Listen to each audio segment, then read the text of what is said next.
There, Janet Fritz here for Galaxy Girl Creations. Welcome to my channel. Welcome to the Christmas card lift with Daisy and Jen and friends. So there's a few of us playing along today. You can see all the links down below. This is the card that we are using as our inspiration, and it's just a beautiful card with beautiful colors. So I kind of tried to imitate it as best I could. I'm doing this on I think what might be a smaller card. So it's the 5.5 by 4.25. Something like that. 4.5, 4.25, 4.25. It's basically a quarter of an 8.5 by 11 sheet. And so I'm using Glacier Paste from Nuvo, and it is in the color of Quicksilver, and I really like that color. It's so pretty, especially on this black. And the stencil that I am using is from Paige Evans. It's one of the first ones that she put out. She did a star stencil and a heart stencil, and so that you can probably still get that over on her Etsy shop if I'm correct. So then I pulled out this stitched star die, and that's from Dress My Craft. Yeah, it's from Dress My Craft, and it is nested stars basically. This is the second to smallest one, and I really like it. It has a stitched outline around it, and I am using some silver foiled paper from Tonic Studios. It is their mirror paper in silver. And then I am just using my archival ink and a stamp that I have. It just says Happy Holidays. Pretty much any sentiment would work. But this is the one that I had that was the smallest. That was small enough for this die that I'm going to use. And this die, I got it used. I don't know where it's from or who it's by, but it is an oval, a really long oval for like a sentiment or greeting. But it is, it's got stitching, but the stitching's on the outside of where it cuts. So I think it's supposed to be kind of like a book plate.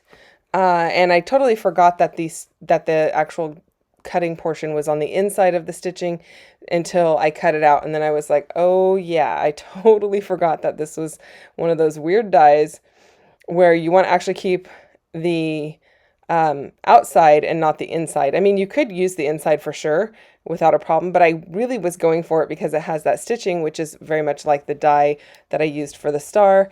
And so I ended up stamping that Happy Holidays on the silver, as you saw with the archival ink. But what I end up doing is pulling out a strip of black paper and my VersaFine or Versamark ink pad, which is just the one you use for embossing. It's a Versamark. And then I am using some silver embossing powder, and I don't know the name of that. I've had that silver in my stash for ages. I've probably had it for maybe 10 years, and it's my favorite silver. I use it all the time. I'm surprised I haven't run out. And when I say I use it all the time, I don't use it every time I craft, but anytime I do embossing, it is primarily with black, silver, gold, white, or clear. Those are the 5 colors that I use the most. I do have a few other colors, but I rarely ever use them. So then I thought that would be nice to put underneath that little book plate, and I like the way that it's looking. So that was making me really happy, but I do know that I don't want the entire book plate at the bottom of this card. I want it kind of going off of the page. So once everything dried, I come back to it and I decide I'm going to go ahead and trim the black out from underneath because I don't want that showing. I just want the silver bookplate looking thing and the sentiment, but I want it kind of off the page on the bottom right hand side because my star is going to be more in the upper left hand corner, so I want that diagonal flow. It would also look really nice if it was everything was centered. But the way the stencil is, there is more of a burst to the upper right-hand side, the way I positioned the stencil.